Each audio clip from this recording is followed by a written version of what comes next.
네, 오늘 말씀을 통해서 평화의 언약이라고 하는 제목으로 하나님의 말씀을 전하도록 하겠습니다. 오늘은 사순절 두 번째 주일입니다. 하나님은 만복의 근원이신 줄로 믿습니다. 그런데 하나님께서 이스라엘 백성들을 출애굽시키신 이후에 우리 하나님께서는 백성들을, 즉 이스라엘 백성들을 이제 축복을 해 주셨습니다. 그러니까 이스라엘 민족은 이미 하나님께로부터 복을 받은 민족이라고 하는 사실을 하나님께서 아브라함을 불러가지고 축복해 주셨던 그때부터 시작이 막 되는 거예요. 그러니까 하나님은 우리를 왜 부르셨느냐?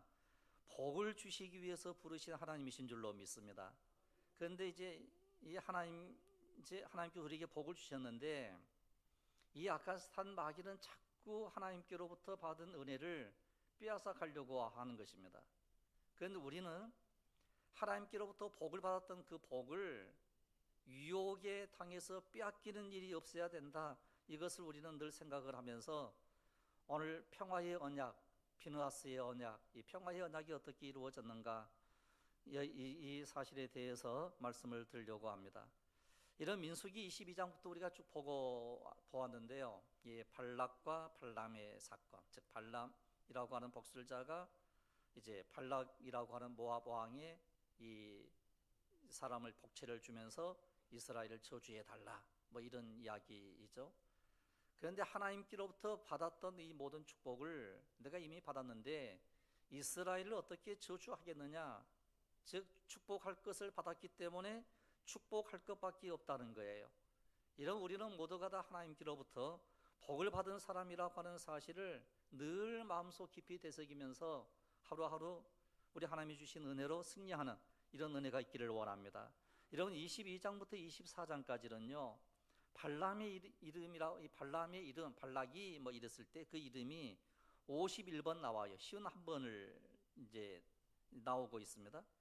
그런데 오늘 읽었던 민수기 25장에서는요 발람의 이름이 단 한 번도 나오지 아니해요. 그러니까 이제 연결되지 않는 듯한, 즉 24장과 22장부터 24장 그리고 25장과 이렇게 연결되지 않는 듯한 느낌이 들어요. 그런데 사실이 연결되어 있는 거거든요. 복술자인 발람이 역사의 현장에서 사라져버린 듯합니다. 그런데 오늘 본문 말씀 속에 숨어 있는데 그 숨어 있었던 그것을요 요한계시록에서 드러내고 있어요. 이런 요한계시록에 숨겨졌던 발람의 이야기를 들춰내고 있는데 발람은 2만 4천 명이 죽는 비극적인 사건이 기록되어 있는 민수기 25장 배후에 숨어 있는 사람이 누구인고 하니 발람이에요. 그래서 이제 이런 요한계시록 2장 14절입니다. 요한계시록 2장 14절을 보시면 이렇게 기록을 합니다. 그러나 내게 두어 가지 책망할 것이 있나니 거기 내게 발람의 교훈을 지키는 자들이 있도다. 발람이 발락을 가르쳐 이스라엘 자손 앞에 걸림돌을 놓아 우상의 제물을 먹게 하였고 또 행음하게 하였느니라. 그러니까 누가 이런 일을 저질렀다는 거예요? 발람이 이와 같은 일을 저질렀다는 거예요. 발람은 직접적으로 이스라엘을 저주하지 않았습니다. 그러나 이스라엘을 망하게 하는 방법을 안 거예요. 이런 약한 마귀는요 예수 믿는 우리들이 어떻게 하면 망하게 된다라고 하는 사실을 너무 잘 알고 있는 거예요. 그런데 이 유혹에 넘어가면 우리가 망하게 되지만 이 사탄의 그 전략을 우리가 깨달아 알면 우리가 절대로 패배하지 않게 될 줄로 믿습니다. 여러분들 승리하기를 원합니다. 그래서 우리가 말씀을 묵상하고 우리가 늘 기도하고 늘 깨어있는 그 이유가 망하지 않기 위해서 그러는 거예요. 이런 기도는 우리로 하여금 망하지 않게 하는 유일한 방법인 줄로 믿습니다. 하나님의 말씀을 우리가 아는 것은 망하지 않게 되더라는 거예요. 그래서 이스라엘을 망하게 하는 방법을 이 발람이 알았어요.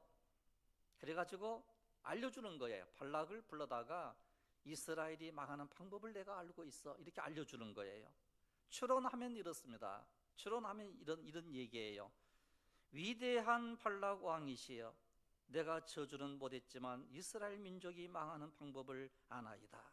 그러니까 발락 왕이 그래, 그것이 무엇이냐? 그때 발람이 얘기하는 거예요. 세상에 공짜가 어디 있습니까? 그러니까 그래, 그러면 내가 너를 높여주겠다. 그래 높은 벼슬을 줄 것이다. 그게 무엇인지 빨리 얘기하라. 그랬을 때에 지금 우리가 섬기는 바알, 아세라, 아스다롯에게 제사를 드릴 때에 그 산당을 섬기는 여사제들을 아름답고 예쁘게 꾸미고 이스라엘 남자들을 최대한 초청하소서. 이렇게 유혹을 하면 됩니다. 이렇게 얘기를 하는 거예요. 그러니까 발락 왕이 그래 알았다 이렇게 얘기하는 거예요. 그리고 모든 사람들에게 명령을 합니다. 여봐라, 여사제들을 많이 늘리고 아름답게 치장하고 바알을 섬기도록 하라. 그런데 너희들이 꼭 해야 될 일이 하나가 있는데 이스라엘 남자들을 최대한 초청하도록 하라. 이렇게 명령을 하는 거예요. 아마 이렇게 명령했을 것 같아요. 대화를 나누며. 이때 이스라엘 남자들이 여사제를 보고요, 우상 앞에 절하며 음행하기 시작을 한 거예요. 그러니까 여기서는 음행이라고 하는 이 단순한 이 일이 아니고 하나님이 제일 싫어하시는 것이 바로 우상 숭배인 거거든요. 그러니까 바알 혹은 이제 아세라 혹은 아스다롯 이와 같은 신상을 섬기는 우상 앞에 절하는 일을 지금 누가 하는 거 하니 이스라엘 모든 백성들이 하기 시작을 한 거예요. 이런 초청을 받았습니다. 초청을 받고 딱 가서 보니까 모압 여인들이 너무 아름답고 예쁘거든요. 그래서 거기에서 참으로 이제 못된 이와 같은 일들을 저지르게 되었고 우상 앞에 절하게 되었던 이 사건으로 인해서 민수기 25장에서 이스라엘 백성들이 행음하고 우상 숭배에 빠진 원인이 바로 발람의 계획이라는 사실이 이제 요한계시록을 통해서 드러나면서 거기에서 약 2만 4천이라고 하는 엄청난 많은 사람들이 죽음을 당하게 되었다라고 하는 게 25장에 있는 말씀이라는 거예요. 이런 여기서 발람의 변화된 전략을 보게 되는데 이 사탄의 전략입니다. 여러분, 사탄의 전략에 넘어가 우상을 섬기거나 믿음을 떠나는 일이 우리에게는 결코 있어서는 아니 될 줄로 믿습니다. 이런 약한 마귀는요, 여러 가지로 막 들쑤서내는 거예요. 그러면서 믿음 떠나게 하고요, 말씀 떠나게 하고요, 예수님 떠나게 하는 이와 같은 일들을 하게 되는 거죠. 그러면 이 약한 마귀는 막 쾌재를 부르는 거예요. 너무 좋아하는 거예요. 그런데 우리 하나님은 너무 싫어하세요. 그래서 이제 평화의 언약을 이제 맺게 되는 이와 같은 일들을 이제 하게 되는 거죠. 여러분, 당시 바알 그랬을 때에는 남성 우상이고요, 그 다음에 아세라 그랬을 때에는 여성 우상이에요. 그러면 그 신상 앞에서 온갖 이제 못된 짓을 저지르게 되면 그 해에 풍년이 온다라고 하는 게 바알 신상, 그 다음에 아세라 신상의 그 못된 일들이었거든요. 이것 때문에 우리 하나님께서는 우상 섬기는 것을 너무너무 싫어하시는 거예요. 그래서 오늘 민수기 25장을 보면서 우리가 놀라운 일들을 몇 가지를 볼 수가 있는데요. 첫째는 죄는 급속하게 짧은 시간에 광범위하게 퍼지더라는 거예요. 이런 죄라고 하는 게 그렇습니다. 짧은 시간에 퍼지는 거예요. 이런 유행이라고 하는 게 있잖아요. 이런 우리가 어떤 옷을 입었다, 옷이 유행됐다 그러면요, 일순간에 유행되는 거예요. 그리고 두 번째 놀라운 사건은 40년 동안 광야 교회에서 이스라엘 백성들이 훈련을 받았지만 실패하더라는 거예요. 그러니까 이 출애굽기를 자세히 보시면 어떤 일들이 계속 기록이 되는 거 아니요, 죽고가 나와요. 계속 장례만 치르는 거예요. 새로운 신세대가 나타나기 전까지. 이게 출애굽기의 이야기예요. 이스라엘 백성들이 매우 급속하게 죄에 넘어갔습니다. 매우 짧은 기간에 죄가 광범위하게 퍼졌습니다. 짧은 기간에 2만 4천 명이 연병으로 죽을 정도였으니까 죄가 퍼진 속도와 범위가 놀랍도록 차후로 이제 급속하게 퍼져나갔다라고 하는 거예요. 고기 냄새와 모압 여인의 유혹에 넘어가 버렸습니다. 40년 동안 광야에서 신앙 훈련을 받았지만 그 마음에 깊숙이 뿌리 박혀 있는 이 모든 죄성을 이제 그들은 이겨내지 못하고 죄의 유혹에 넘어가 버리게 된 거예요. 이런 죄의 유혹은요, 끈질기고 그리고 또한 오늘 우리들이 쉽게 넘어가게 된다는 거예요. 그래서 기도해야 할 이유가 바로 여기에 있습니다. 말씀 붙잡고 살아야 될 이유가 여기에 있는 거예요. 이런 세상의 유혹이 얼마나 많습니까? 이런 우리를 죄에서 건지실 분은 오직 예수 그리스도밖에 없음을 늘 고백해야 될 줄로 믿습니다. 오직 예수 그리스도 피밖에 없는 줄로 믿으시기를 바랍니다.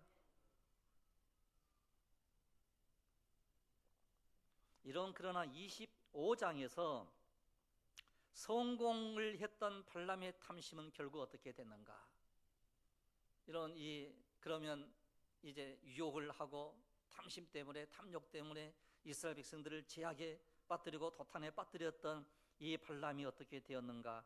이걸 우리가 보면 확실히 알 수 있어요.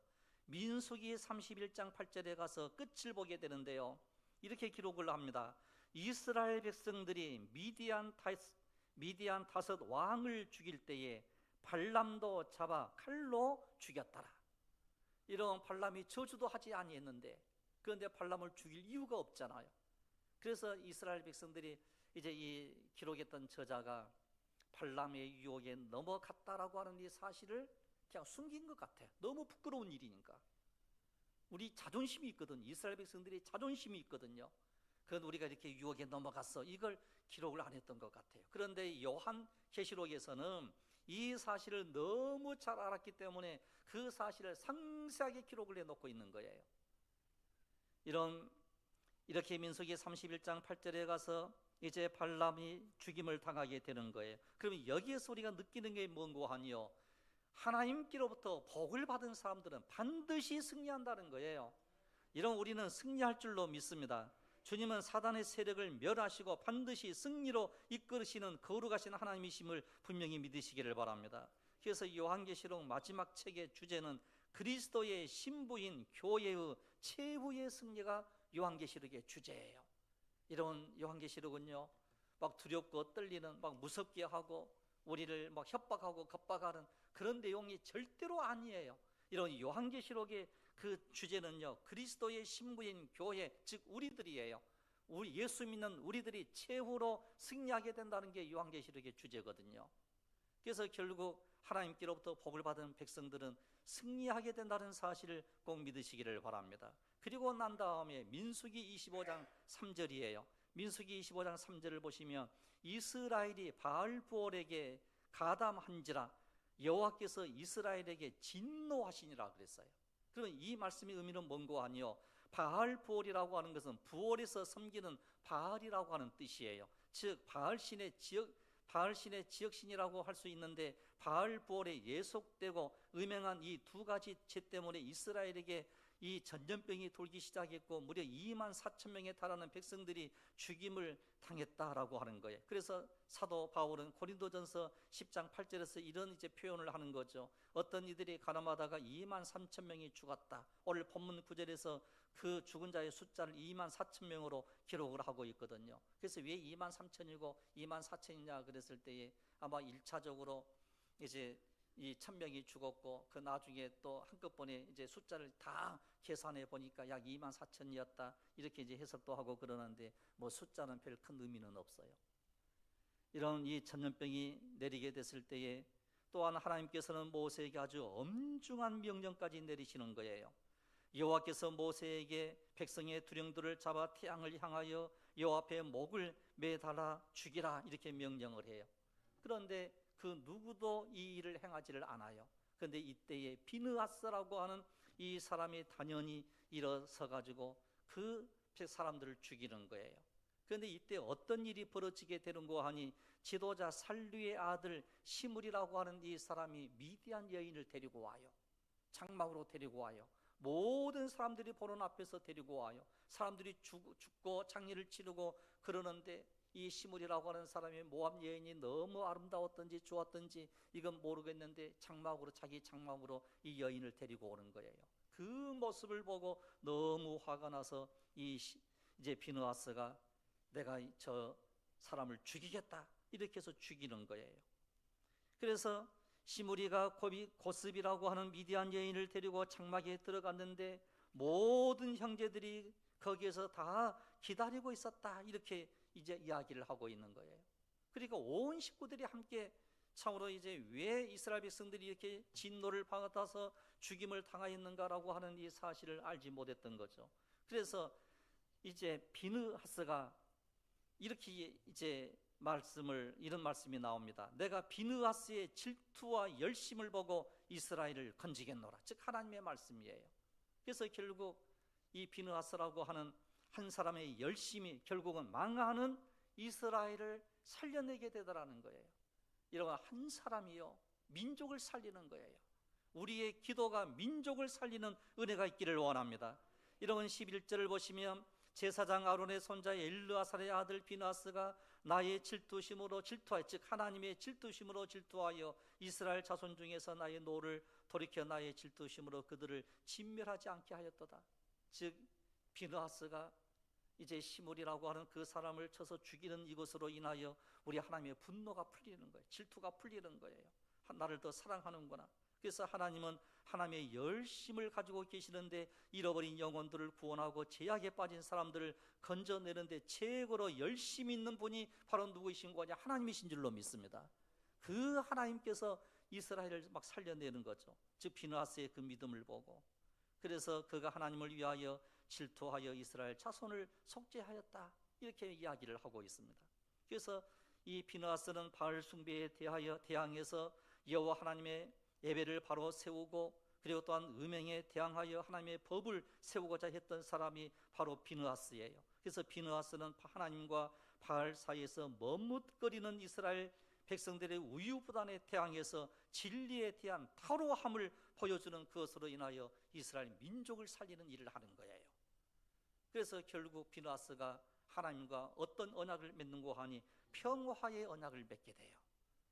그래서 비느하스의 가문이 참으로 이제 하나님께로부터 더 큰 복을 받게 되는데, 비느하스의 후손으로부터 대대로 제사장이 나올 것이라는 것이었고, 비느하스의 열심으로 집안이 대대로 축복을 받게 되었는데, 비느하스가 하나님과 백성 사이에 평화를 이루었기 때문에 하나님께서는 이 언약을 평화의 언약이라고 명하시고 비느하스를 축복하시는 거예요.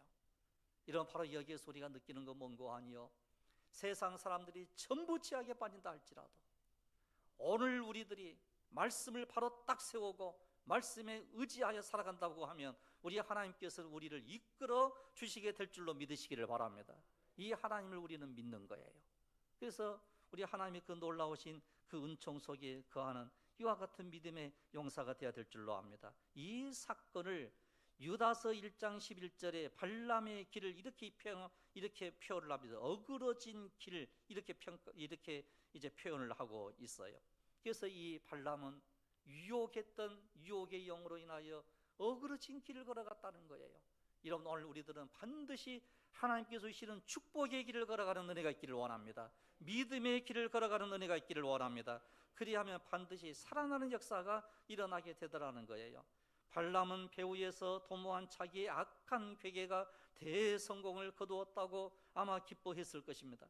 그리고 하나님의 백성들은 발람의 괴계처럼 죄에 빠져서 하나님의 진노를 받고 마치 망하게 된 것처럼 보였지만, 그러나 우리 하나님께서는 이스라엘 백성들을 망하지 않게 하시는 그 일을 그 중심에 섰던 그 사람이 바로 누구인고 하니 비느하스라는 사람이에요. 이런 우리가 말씀의 중심에 서는 은혜가 있기를 원합니다. 그래서 그렇게 하면 우리 하나님께서는 우리를 늘 인도해 주시는 놀라운 축복이 우리 심령 속에 임하게 되더라는 거예요.